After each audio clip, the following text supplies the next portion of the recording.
Opiyo. Thank you very much, Edmond, and good evening to all the listeners. We're also joined by Imam Kasozi, a lecturer at the Islamic University in Uganda, also a Muslim cleric. You're most welcome, Imam. Thank you. Good evening, listeners and viewers. We expect to be joined by Honorable Lydia Wanyoto Mutende, former Uganda representative at the East African Legislative Assembly.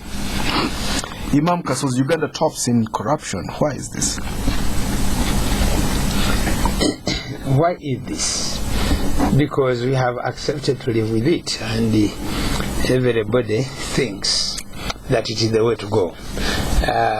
One important thing why corruption has been high in this country is because of patronage, and therefore people look at those appointments, especially that are patronage-like, as the source of survival, and people no longer look at themselves as people who can really fend for themselves, and therefore everybody is struggling to occupy that space, which is small, but it is the one that has access to the resources, and eventually whoever land is there, because he's not sure how many years he's going to stay, then he begins to say, at least let me accumulate something. And therefore, you could even see, it is in Uganda, that we have very many wrong prices.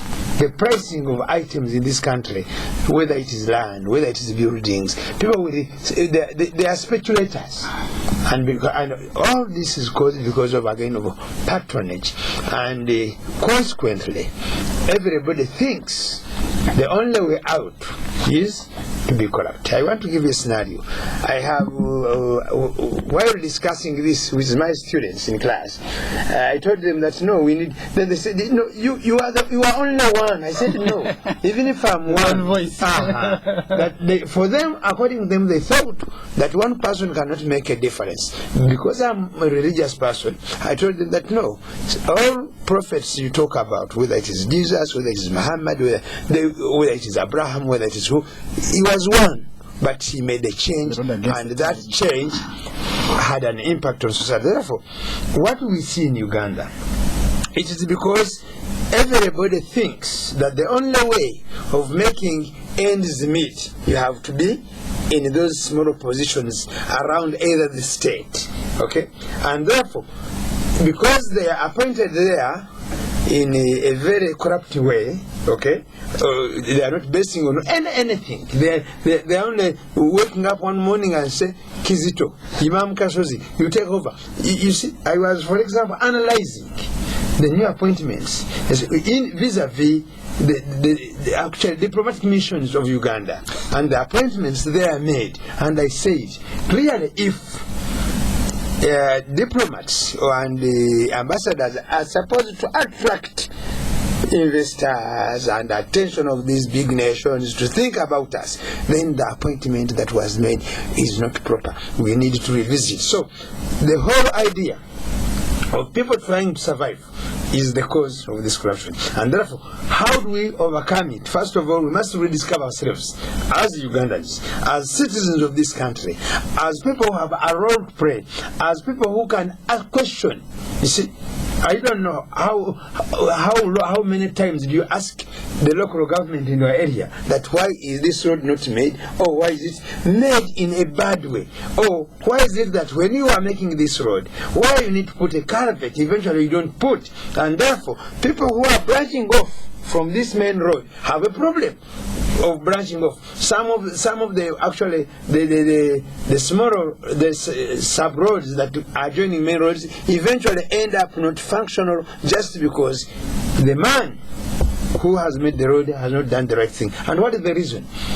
When he gets the contract, he has to pay to get the contract, and immediately he gets the contract, maybe 50-30% of the money goes back to some people who have given him the contract, and by the time to water the tree he begins to work on the road, he has almost nothing, and also he wants to sell something. He wants to build a house. So we have created a corruption culture which we need to reverse, and the only way of reversing it is all of us being part and parcel by asking whatever commitment. If they say there is money coming to our health center and sort of medicine, and there is no medicine, we ask why. We ask, and then we know who to ask, when to ask. Okay, and then we ask in a big voice, not just in scattered individuals. All right. Okay. Nicholas, do you think it's going? What's the trend? Well, you see, the thing is, each of these countries have got internal dynamics, and for the case of Uganda, Imam has very rightly articulated it, and I agree with him on that. But I think that if you're looking at corruption now as an interstate comparison at a level of a nation state, and then it becomes imperative for us to then look at corruption vis-a-vis the political systems and governance of all of these countries. Kenya, after Moi, you can rightfully say that Kenya turned around and became a more democratic government. You have a constitution, a new constitution, a very elaborate constitution, a reform of systems, and therefore a renewed sense of nationalism, a sense to build the country going forward. I mean, if you go to Rwanda, the post-genocide government in Rwanda has been trying very hard to build a state, and in that sense have had renewed commitment to fight corruption and things like that. If you go to Tanzania, Tanzania has had a very stable democracy. They've had over 5 presidents, over our 1 president here. So you see a commitment at a democratic level. Now, there is a direct connection between the governance of a country and government's commitment and its people's commitment to fight corruption. The reason Burundi and Uganda lag behind is, I think in my view, is a question of governance. There's a deep correlation between the commitment of its leadership, the state of their governance, the level of their democracy and transparency, and corruption. For the case of Uganda, you have a leadership that has for a very long time been in power for so long and has developed a patronage system, so much so that sometimes it becomes more expedient to turn a blind eye to allegations of corruption. So you have then a less willingness in the part of the state, or in part of those who lead the state, to fight corruption, because corruption then fuels their longevity in power. The same thing in Burundi. It's still a weak state. It's a state grappling after conflict. But all of the other states in the region are relatively states that have turned around the corner, are more democratic, are more committed to the fight against corruption. So corruption in Uganda is a direct linkage between governance and corruption. The second point that I wish to make is the overall question, again just related to the first, is the question of the political will to fight corruption. Whereas in Kenya, Dr. Lumumba, the ombudsman, is fiercely independent, is fiercely articulate on matters of corruption, and he has the independence to do his work. Whereas in Tanzania, you have a government committed to fighting corruption. Whereas in Rwanda, you have a head of state committed to fighting corruption, who has demonstrated personally his commitment to fighting corruption, including punishing those who are in echelons of power. When I was in Rwanda at the end of last year, the head of the Rwanda Regulatory Authority, the EALA, I think his Electricity Regulatory Authority, was suspended over corruption scandals relating to procurement in I think Gisenyi area. Tell me if that can happen in this country. It can't, because we do not have that personal commitment. What we have developed over time are just simply tricks to go around issues of corruption. You charge a minister, it takes 5 years to prosecute him. The people who are supposed to be state witnesses turn out to be, defense witnesses. So it's becoming a bit more complicated. So I think that there's a lack of general political will comparatively across the region to fight corruption. And I think that precisely is the reason Uganda is lagging behind. But it could also be argued, in countries like Rwanda, media freedoms, things like we are doing here, is so limited. You can't talk about some of these things openly. But Uganda is a fairly free country compared to the region. Of course, we haven't attained the level of freedom we want to attain. We have a fairly high-handed state. But in terms of comparison with the region, Kenya, maybe with the exception of Tanzania, you have Burundi, a fairly, kind of a closed state. It's actually a police state. People disappear. Rwanda, it's actually a police state. You don't have media freedoms. You don't have these kind of debates in Rwanda.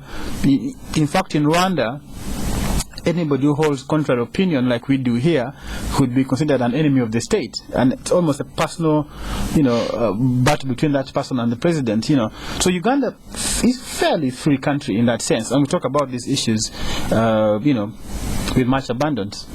That's my view about this corruption index. For as long as we continue having we don't demonstrate the will to fight corruption at that level, we will continue having, high ratings in issues of corruption. Imam, how can we end it in the end?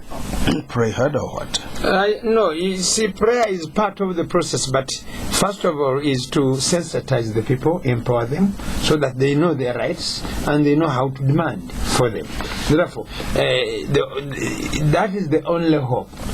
But if you think that you are going just to pray, prayer will not change the minds of the many people, because many of these people who are corrupt, you see, who are corrupt, or who are preparing it to go on, who are finding it easy. So you saw the other day how it was discovered that some people are selling what they are calling, is it total oil when it is not? Cooking oil. There was an advert that talks about men using cooking oil for their engine. Now we know it can happen. And that it has been going on for a very long time.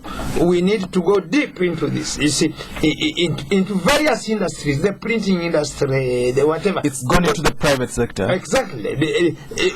We propel it because we see that if others have accumulated wealth, then you might as well. Style, let us also take it like let's that. Leave it. Let's move so forward. We need to educate our people that this menace will not do them justice. Even if they accumulate so much wealth, it will collapse one night because it has no foundation. Like Gaddafi. Anyhow, let's move. Well, of course, we know a man who put a patient on drip. He put Mirinda Fruity in the container up there. Beyond that, it might get us sickened. Let's talk about something else. This week, the first son, Muhoozi Kainerugaba, rose to the rank of brigadier in a promotion sanctioned by the CIC. That's the commander-in-chief, his dad, dear father, President Yoweri Museveni. Other UPDF officers were equally promoted to different ranks. Now, some people think Muhoozi should not have been promoted because it's taken him 12 years since he entered the army to become brigadier. Other people, it's taken them 26 years, 21 to 32 years to become brigadier. Do you think he chose his parents carefully and that's why he's brigadier today? If you had a choice in them in the first place. Nobody has opportunity to choose his parents. You can only have the opportunity to deny them, like I hear this footballer in Manchester City, Balotelli. You can have that opportunity to deny your parents, but you don't have the opportunity to choose your parents. That is a natural process, so we have to accept it as it is. But the reason actually why they're asking is the time frame and the way it has been going on. Maybe he's a super performer half the time. The objective. No, you can't. Well, he went to Congo, came back without coin. You see, the super, The super could be, but the argument is, one important thing is that it is a point of something which I want Ugandans, because many people think he is being prepared to succeed. That is not right. Because President Museveni, as long as he's still alive and he can still be in State House, nobody will take over from him, even if it is his son or wife or brother. Because for him, he thinks he should be there forever. And therefore, the only way why have you spoken to him lately? He's not told us. The way why he's promoting probably this one, he's looking at him as probably an immediate source of proper security. Okay, and the pointing, the writing is in the wall, is on the wall. If we can go by what that organogram that red paper put it out today, the way whom they want, and where and why. That's when we shall know. So that's why you find that such a young man, okay, probably with no military experience. Oh. Yes, that's sure he's not fought anymore. And number two, even the others, the other generals you are talking about, many of them, they are generals because they hid in some bush and they survived the bush only.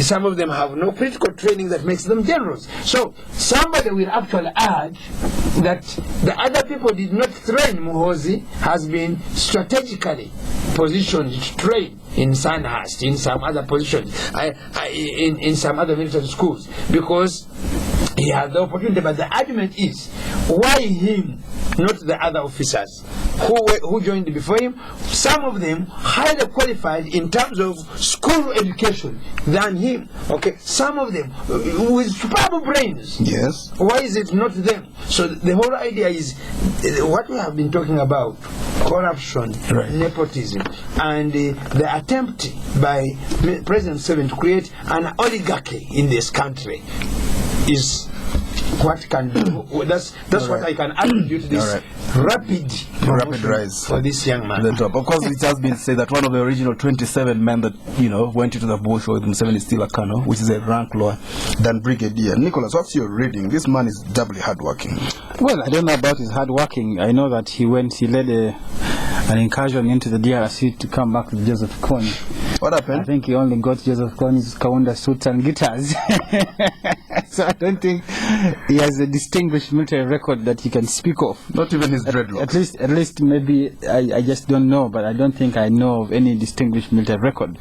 What I think is very clear is that he's gone to one of the finest military schools around the world. Sandhurst. He's gone to Sandhurst, he's gone to South Africa, he's gone to Latin America, he's gone to the UK. He's really gone to these schools, and if that is the basis for his promotion, so be it. You can't begrudge somebody who has studied and deserves to be promoted. But I think this promotion has got to be looked at in the wider scope of the overall post-Museveni. Well, but maybe let's talk about how he's selected for those courses, because it doesn't pay his way. Well, of course it doesn't. His father is the president. He's the commander-in-chief of the army. Some of these things come easy to him. I don't think he's even on merit. I think it is simply because he's the president's son. Simple. I mean, if you're a son of a peasant, you're in the army, you can't blame him for it. His father is the commander-in-chief. So these things sometimes are just passed on to him as a matter of right, not because he merits it. And I think, as far as that is concerned, the concern people are raising is actually genuine.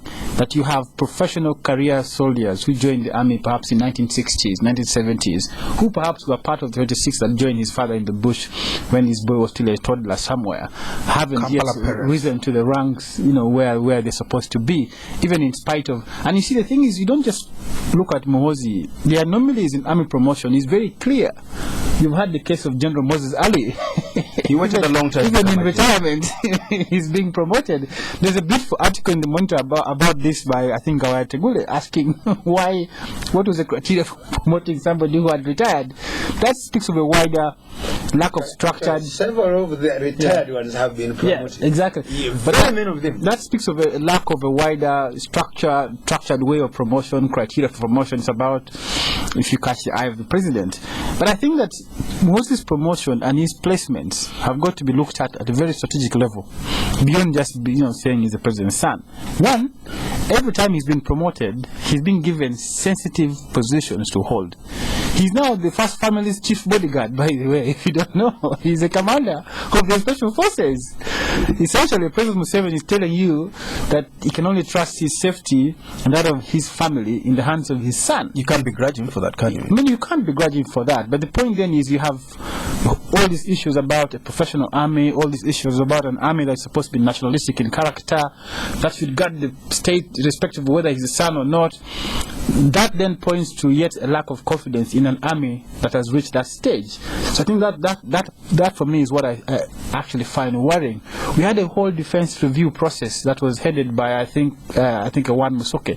That process was supposed to deliver for us a professional army, an army that is robust, that is disciplined. Then you have these problems in the army that points to a lack of confidence in the team that's supposed to be leading the army. So exactly why Moses is placed to guard his family, in my view, speaks volumes about how the president is comfortable about the army. His family, his father's. Well, his father. Yes. Remember though that the special forces is like an army within the army. It's huge, it has a huge number, it's commanded by none other than the first. They're even trying to find some land in Lango for the Presidential Guard Brigade before they change the name. Well, there's one man I know, the only person who can call the Queen of England by that title. He says, he spoke to her, addressing her in Parliament, says, Your Majesty Mother, Prince Charles. This is Spectrum on Radio, and we'll go for a break. We'll be back. Climb to the top of a monument and look over the history of a country. Count flags from over 100 countries, all in one city. Catch up with your friends and family. Explore a city that welcomes the world on an airline that does the same. Fly to Washington, D.C. daily via Dubai, starting 12th September. For more information, contact your local travel agent or Emirates on 417-710-444 or visit emirates.com/UG. Fly Emirates. Hello tomorrow. John, Mike and I, we go back a bit. We knew John at the beginning, working for someone else. But he was different. He had vision, saw opportunities. He started working towards his goal, opened his own garage, and worked, learning the hard way. His reputation spread. Trust, consistency, quality. Soon people were coming to him from all parts. He made himself and his whole street prosper, and also helped friends, seeing potential in people and helping them on. But John never shouts about all his success. He's just who he is. Special. So here's to men like John, who make a difference, who enjoy Nile Special, the rich, satisfying taste from the source. Nile Special. You've earned it. Not for sale to persons under 18. Spectrum on Radio 1 FM 90. Welcome back on Spectrum. Tonight we're reviewing the week. Our guests, Mr. Nicholas Opiyo, legal consultant at AKIJUL, also as pundit on political and social affairs. Imam Kasozi, lecturer at Islamic University in Uganda, also Muslim cleric. Our third guest, Honorable Lydia Wanyoto Mutende, appears unable to make it. You will be able to contribute to this discussion by sending us a text message 7197. That is Spectrum body message, question or comment. Send it 7197. Nicholas, an opinion poll says Mugisha Muntu leads Nandela Mafavi. What are the issues in that race to succeed Dr. Besigye? Well, I did post on my Facebook page a very lengthy comment that was eventually picked up by, I think, the Monitor. I think that what's happening in FDC is, in my view, a lot of uncertainty. You know, you have Besigye's long shadow still looming large over the party, and the party trying very hard to move beyond that, and yet Besigye is being very unclear whether he's still going to contest as a party flag bearer. But that said, the point that really has intrigued me most about this campaign, whether it is Ekanya, whether it is going to be Nandala, whether it is going to be Muntu, is FDC's choice to make. I'm not a party member of FDC. I'm not even a sympathizer of FDC. I'm not associated with FDC in any way. I have no right to actually vote in FDC. But I think that these campaigns have stoked up tribal sentiments. You've seen General Muntu crying. You've heard all this thing about Muntu being a Museveni loyalist. He's planted, he's a mole, and these coming from senior FDC party members like Major Rubarmira Ruranga. It speaks to me in my mind to a party that has not been able to transcend traditional tribal ethnic based discussions in parties. It's the same thing you have in NRM, all the thing about people from the West. Then you have all this debate in FDC, which is almost the same, that it can't be another Westerner. This debate began by people like Samu Uganda, people like Regan Okumu a while ago, and you're seeing that coming to light now in this campaign, which is really very sad. Because I thought that FDC would have been a breakaway from this traditional NRM movement debate or these historical mistakes we've made in this country. I've been a very independent party, a party that looks to merit as opposed to a party that looks to tribal affiliations. That for me is actually critical. But I see the thing you must then applaud FDC for is the calm manner in which these elections are actually these campaigns are being conducted. If it were an NRM primary, you would have seen confusion like you're seeing in Osuk County, where you have Minister Lupo and Elijah Musemeja and all these other guys. So the peaceful manner in which this election is being these campaigns are being conducted is incredibly impressive. And I think that the FDC only have to break away from this tribal debate, this name calling. I think it's very sad. Imam, what are the scenarios if Mugisha Muntu took it or if Nandela took it? Let's look at the two sides now. I am close to both of them, or at least I have spoken to both of them at close range, and but not after they have become their candidates to take over their positions. I admire both of them because each of them has his positive side. They are very courageous people, both of them. You see, Mugisha Muntu took a decision that nobody would have taken at the time he took it. His father was UPC. That is one. And even to get away from NRM, you see, some people take us back a little bit to the UPC. When he left the UPC, the ruling government, to go into the bush. Take us back to that a little bit. No, because you know it was not automatic. I don't want people to believe that it is automatic. You have to be in your father's party. No, it is ideology. Because I have spoken to Mugisha Muntu. He's one of the very few Ugandans that really, when you speak with him, you are speaking with a mind that understands issues. Exactly, I agree. To me, you see, very calm. If it were not for this, the arguments people are raising, I think he would be a very viable candidate for the FDC. He would be. He has all the merits and the decisions he has taken in his life. Okay, going to the bush as a young man. Okay, after Makerere University, then when he was dropped as an army commander, then he is a member of parliament for UPDF. Yes. Okay, he points out what he thinks is valid, and when FDC is formed, actually even before FDC, he shows that he is for the national issues, not because of the organization that he brought to power or that made him the army commander. That alone gives him some merit. But even when you speak with him, his mind, he's one of those minds that are sober and could have been useful to this. The underdoing, the undoing of the tribe, as he has put it, we should forget it, because very many people, yeah, that's really empty talk when you talk about very many people here in this country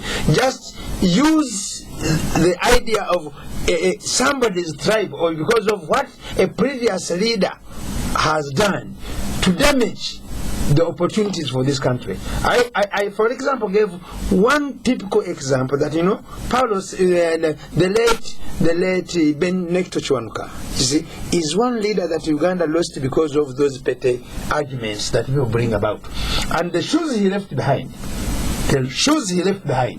have been so huge and big for anyone to feel, for DP to feel it, right. And therefore we keep missing. So I don't want people to peg much emphasis on where he's coming from. What can he do for the country? Oh, as a party, if his party came to power, what they can do for the country. Equally, Nandala Mafari, he distinguished himself when he was chairman of PAC, Public Accounts Committee in Parliament. Okay, and he brought out so many things to light. And two, when President Museveni tried to fight him in his region, in Bugisu, he failed, including he's the only person, his region is the only group that has revived the cooperative movement, and it is functional. And that even when they wanted to fight him, people said no.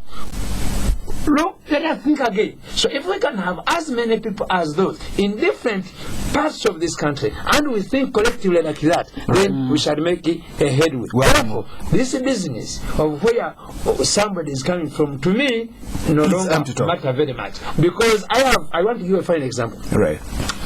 We have a case in the Muslim community, and people are making arguments that because Mubaje is not a Muganda, therefore they hate him, they whatever. Mubaje is not a Muganda? Yes, that's not a Muganda, and therefore it is, that's why, because he's not having. But I have asked some people that you people are making a very big mistake.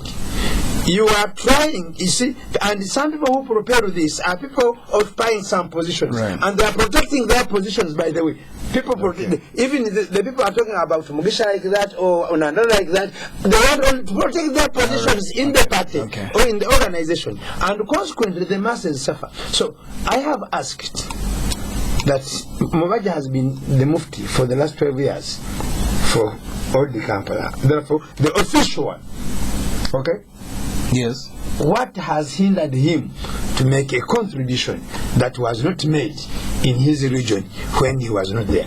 In 12 years. Right. So that is a pure So lie. basically the point is that tribe doesn't matter. Doesn't. But one person What almost matters never asks about is the a man's person tribe. honest? Is he transparent? Is he ready to work with others for Okay. a positive change? Okay, let's move on. Just one little point on this FDC campaign. It's a test of FDC's democratic credentials. How FDC emerges out of this is going to be very important for the party and for its own credibility. Will we see a fractured FDC? Will we see a united FDC? Only time will tell.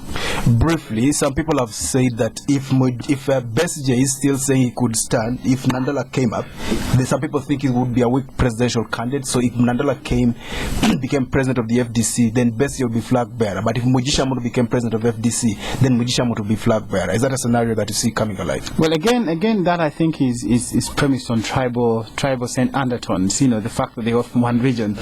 I think it is nothing to do with their own meticulous credentials or their own reputation. I think that conclusion is premised on tribal, undertones. What I do think, though, is that I think that Besigye has to be clear. I think Besigye is just behaving like Museveni. Museveni, their campaigns about fifth term, the man is quiet about it. Besigye should come as well and tell Ugandans whether he is going to contest or not.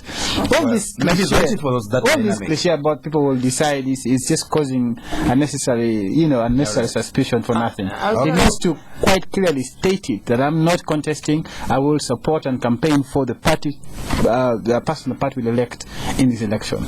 Actually, he has made one clear and key important point, which we must really hinge on, when he says that it is a test to FDC. Yes. You see, FDC has two types of people. Some people who position themselves to get positions. These are people who are likely to go away if those are opportunities. But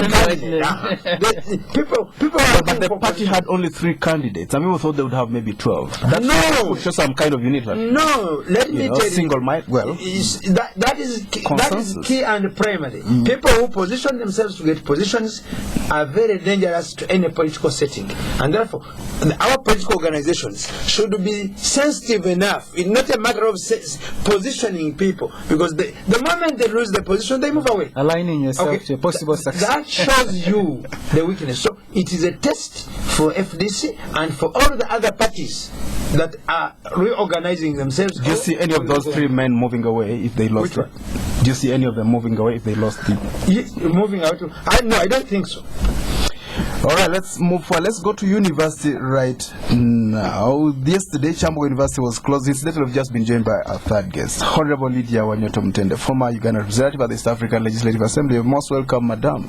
Good evening, listeners. We'll leave you to catch your breath. I have my breath. What would you say about the FDC? Your jam is just impossible. I was not running in. I just seated waiting for it's called our collective time. your one jam. She lived much time in Arusha. Arusha is organized. Arusha is a much more organized city. Talk to us about the, it's almost as big as Kampala, I think.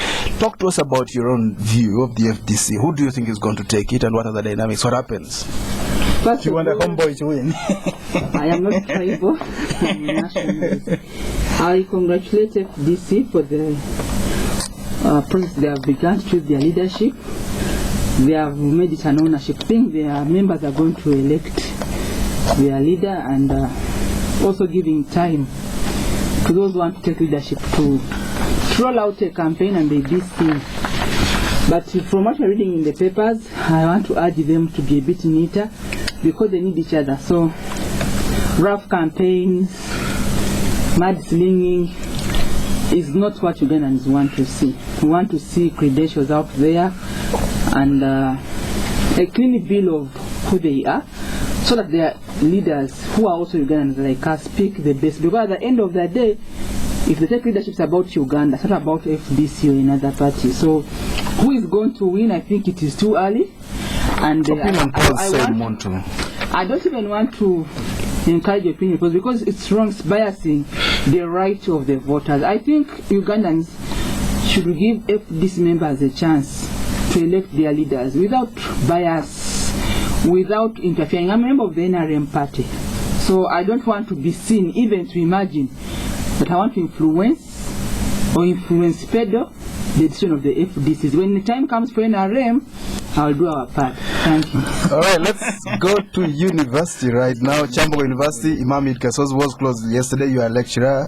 After staff laid down their tools, they wanted the vice chancellor, this gentleman, Professor Isaac, to be fired or to go on leave. President Museveni apparently, it's not official, he apparently wrote a letter, 7 pages, according to one media house, to the university council, which recalled this gentleman back. Now the university is closed. The lecturers go home, one man is in his seat. Was it worthwhile to sacrifice the university? My concern is bigger than that. I am a parent of Chambogo University, and I pay tuition and I have only paid tuition. My concern is, why should I pay my tuition and my child does not get what he deserves? That should be the question. So we should, where is the whole problem? It is because what we have called public institutions, okay, we have assumed that we are not part of the public. The citizens of this country have been made to believe and have accepted that position that they are not part of the public. So I would probably now call upon the parents of Chambogo University, including myself, to rise up. Yes, to go and question. You see, are the issues the lecturers and the other people putting across, are they relevant? Are they valid? Can they be substantiated? And from there, then we take the next move, because it's not enough for us to part with our monies, which are very hard to get, and then you tell me that my child who had gone to school is back now at home. He's at home with his mattress on his head. That's not correct. Nicholas, was it worthwhile to sacrifice the entire university for the sake of one man, as some people are already saying? You see, I live near Chambogo University. I've had a chance to speak to some of the staff members, and I think, quite honestly, the problem at Chambogo is not about mismanagement. It's little about mismanagement. It's all about this Kenyan guy being a VC in Uganda. They don't like a Kenyan man. Exactly. I spoke to people who are members of the staff. Their major concern is, why couldn't we find a VC from amongst our numbers? That, for me, is the undertone in this confusion at Chambogo University. You have a staff association that, without evidence, without documentary evidence, on mere suspicion, calling for the sacking of Vice Chancellor. I think that set a very bad precedent. I think what we need to do is begin to have a system in which, if somebody claims that some monies have been lost, must provide evidence, there must be an investigation. If it's credible, what has happened in Chambogo is simple mob justice by the members of staff of Chambogo University. Some of the arguments I've had being, thrown around is that instead of increasing salaries of lecturers, he was building a fence around the university. That he was paying arrears of NSSF for members of staff, which in my view wouldn't really amount to management. He has to do that, because if you don't do it, it actually comes with penalties. In fact, it comes with penalties if you delay to pay. So I think that we do not know yet the overall motivating factor in this whole standoff at Chambogo. But I think largely it's because this man is just Kenyan. They don't want a Professor Nzegi from Kenya. He has to go. Secondly, I think that the University Council of Chambogo University acted in a manner that was very, very, very, in my view, amateurish. They bowed down to pressure, did what was quite obviously unlawful in suspending the VC and 10 heads of departments, by the way, not just the VC. Thank God somebody prevailed over them, right. Because if these guys were forced out of office in that manner, he would lead to a suit, it would be unlawful, so we set a bad precedent. Next time we would gang up against Dumba, and Dumba has to go against Penmogi in Gulu, against Babazi Pamela in Mas, and she has to go. I think it's a bad precedent. Honorable Lydia, is that a tribal thing? First of all, the issue of public universities, I would like to urge all Ugandans and to inform them that the best sell we have, the niche we have as Uganda in this African community is education. So therefore you have to be very, and it's the only thing that you can sell without any competition in the region. Every East African would like to bring their child to go to school in Uganda. That's the best we can sell. Kenya is good at industries, and now Rwanda has picked on ICT and tourism. They have gone ahead to market that. And Tanzania have so many natural resources and other things. Uganda, we have two major things we can sell. organic food because we have good soils, and education. Our education has grown the test of time. Therefore, I get saddened because for us we are promoting East Africans to come to school Uganda. Then they can buy our education, they can sleep in our homes, in our houses, they can eat our food, and they pay us. So when we begin showing semblance of not managing our internal squabbles of whether or not to pay allowance or build a fence, and then to goes on to closing university, and then there are strikes, it does not give us a good marketing image. All right. Because and that's what you've been doing in the region. And we've done this I've been in the community negotiating for Uganda for 13 years. Right. 10 as a member of EALA, but 3 as a negotiator. And the best thing we put on table, without any debate, The education. so you don't know how much we've been able to bring to Uganda in terms of selling our education, both at all levels, especially at university. So for me, our managers, Right. I'd really want to that's part of the package. Right. I really want to call upon our managers of the education system in Uganda to be mindful that this is a commercial product that we really want to sell. So we cannot be selling and then somebody else is doing. So I think that what is happening in even when we are choosing a VC for Makerere, I was becoming nervous. Because the way we portray our education system and the leadership and the management is very, very important. The region is listening. To and the world. Because we even have e-education, and we want to do the e-education and stuff for the world. Because our education is intact, the product is perfect. So we have to be very careful. We should stop thinking in terms of this Kenyan VC, because you have so many East African states going to Uganda who are not Ugandan. And it would hurt our image if it gave the impression that we're throwing out of land because whether or not the VC is helpful. I'm looking at the big picture, that what Uganda stands to benefit. You ask us about benefits of the African community. Education is one of them for Uganda. And incidentally, there are a lot of pupils as well at secondary school level, not just you get a seat on the bus at the beginning of term from either Rwanda, Burundi, or they are all coming. Some of these universities. I was in Arusha, and the man told me, not a very rich man, told me he has his children in Rubaga SS. He's not even connected and so on. I thought that I should sound this out so that whoever is playing around with our goal. Let's move forward. Today, briefly, sir. Yes. You see, our education is very cheap compared to the other people, and for us as Ugandans, we see it as expensive because we are poor. We are actually more poor than most of these other countries. But it's also quality.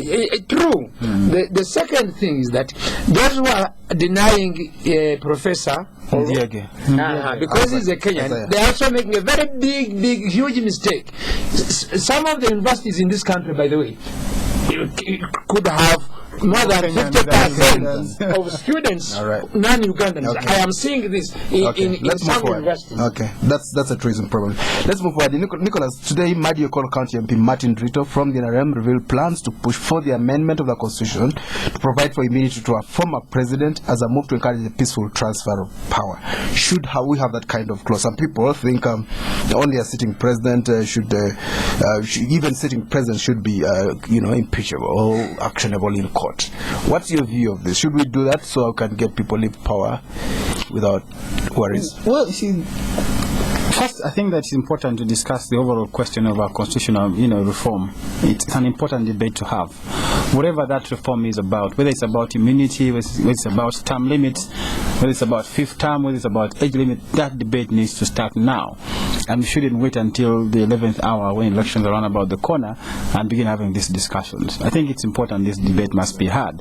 Secondly, the president's immunity, I think it's an overall legal concept across the world to ensure, smooth running of an office, and things like that.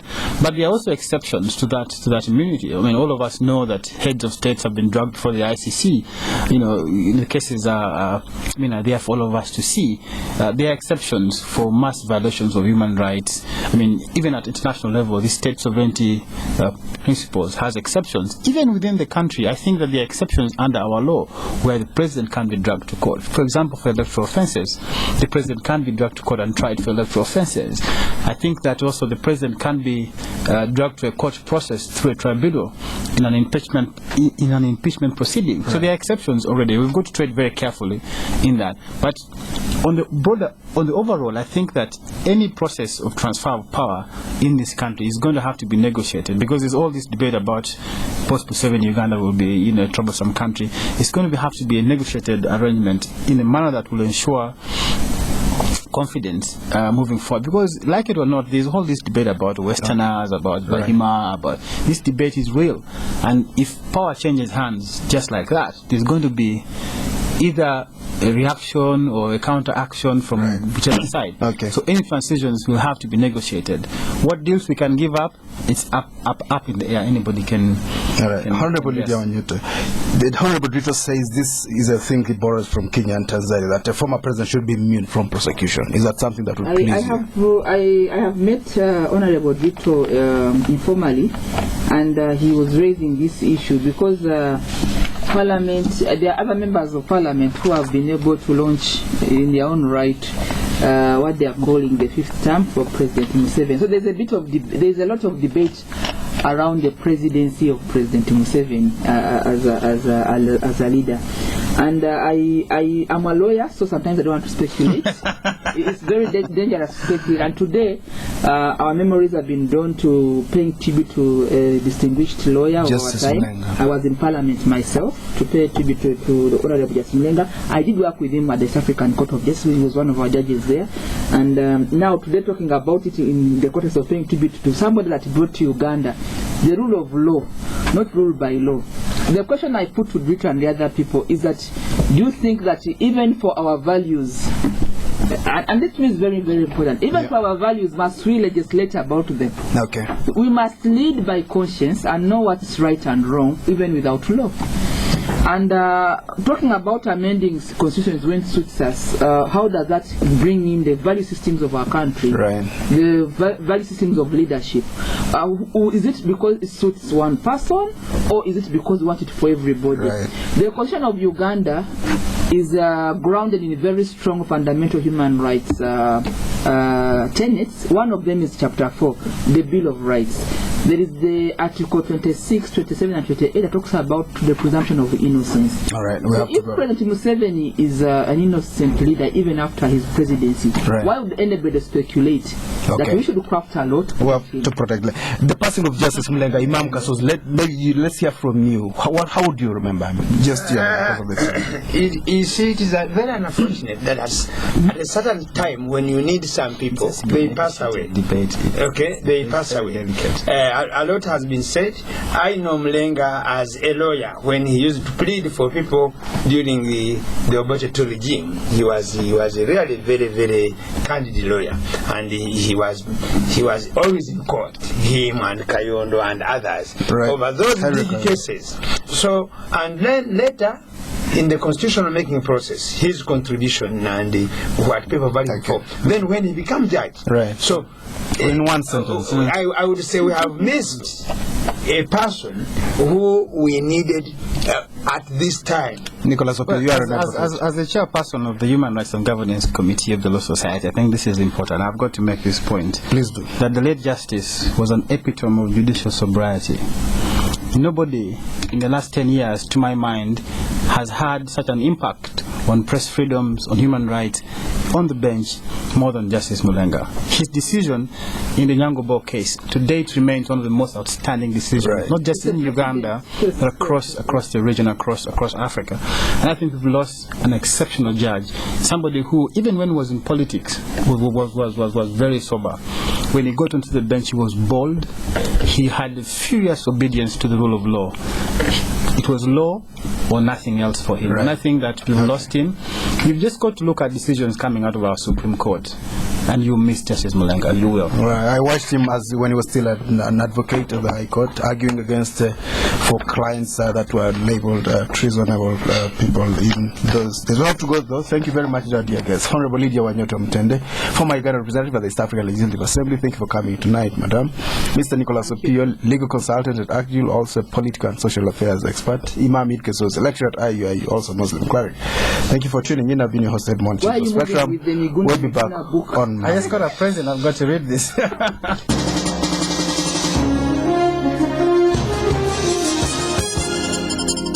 Spectrum on Radio 1 FM 90. The views expressed on this